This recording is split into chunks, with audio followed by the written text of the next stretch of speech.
for 14-year-old Shosuke Yamashita, seen here putting his Ashikita team into the Hakuho Cup final, Sumo is everything that he lives. Urged to aim for the top, at 12 years old, he and other teammates moved in with his sumo coach's family and prepared for professional life, balancing cooking and cleaning duties with the obligation to train 4 times a week. At that time, younger brother Masakio was still 10 and considered too young to leave home. His parents therefore helped him commute to the Ashikita dojo, an hour's drive from their house.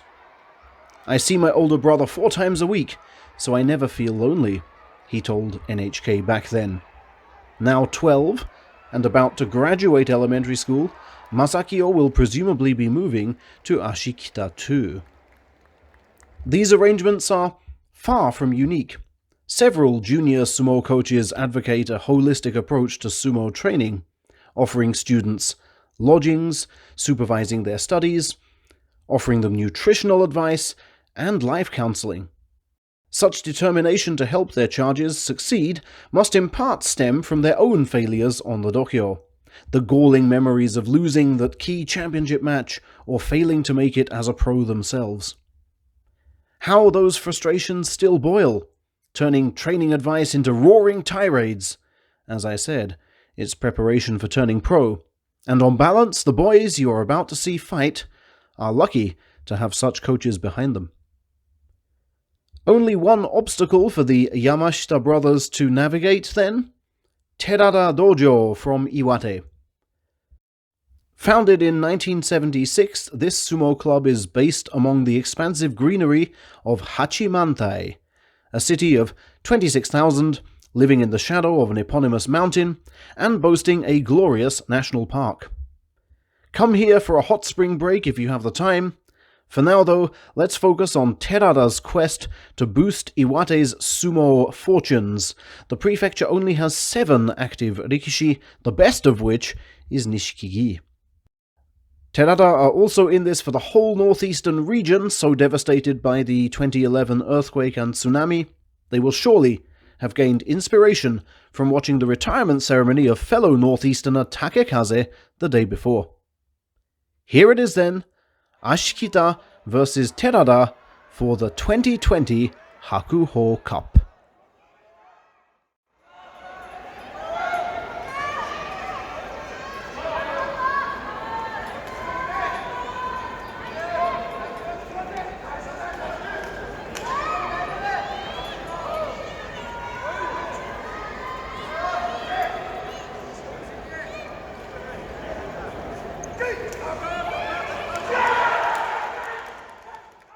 The Ashikita lad tries to make firm contact with the pectorals and push up, but succeeds in doing neither.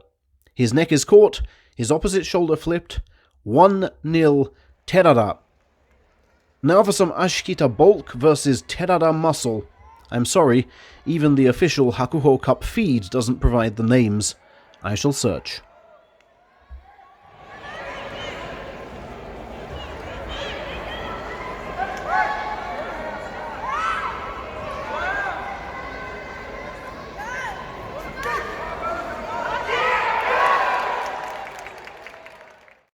The Terada lad's failure to get the right belt grip results in him being driven back from under the armpit and needing to rely on a last-ditch arm lock throw from the left. Marvelous skill, but the referee says it isn't enough and gives it to Ashikita. No! Wait! The judges have queried it.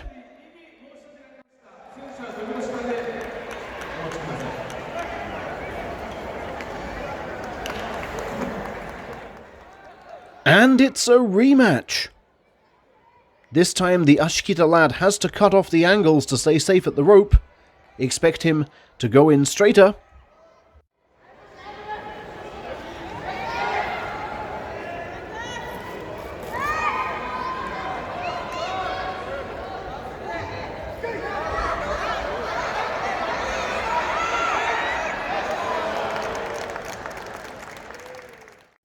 The Terada lad attacks from the same side, only this time in the center of the ring, but his Ashikita foe gets the belt grip to steady himself and level things up. Which means, on to the Yamashita brothers who have been watching things so earnestly from ringside. If both of them win, the Hakuho Cup is Ashikita's. First up, Masakio, 12 years old, 165 centimeters, 108 kilos.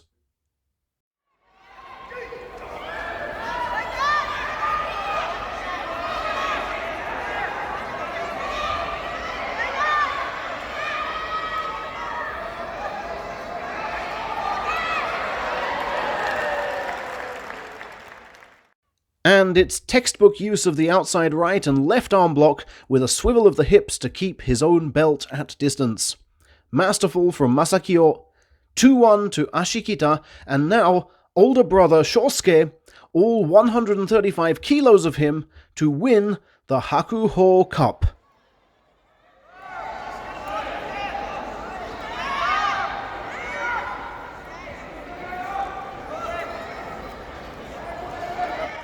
I can't remember the last time we didn't see a full start in a championship decider. Let's try again.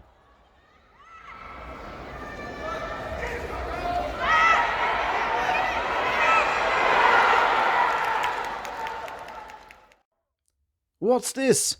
An off-center tachi from Shosuke? It's cost him. He's left his chest and stomach wide open to the pushing drive, and despite a fine throw attempt at the death, Chief Judge Hakuho rules it isn't enough. 2-2. It goes down to the final match. You heard the roars yourself. One side has its tail up.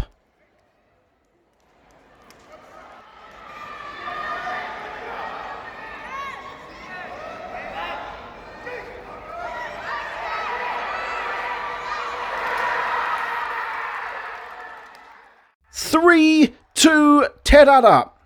The Hakuho Cup goes to Iwate. Another suspiciously sideways moving tachi in a crucial match, but it doesn't catch Terada's captain off guard. He puts his superior bulk behind an orthodox pushing attack and wins the day. I told you how much the coaches invest in their teams. That explains the clenched fists and cries of delight from an explosive release of tension. But how devastating defeat must be for the Yamashita household. How much more must Shosuke sacrifice to win? You know how hard these boys try in their quest to gain even a 1% advantage within that rope. Did you spot Mr. Ito from Kawakami Dojo observing every move of every match until the last, long after his teammates had retreated? That's how much information he craves. That's how much he wants to know how to win. With the level of competition so high, what a splendid achievement winning the Hakuho Cup is. Congratulations to Terada Dojo, and good luck in holding on to it.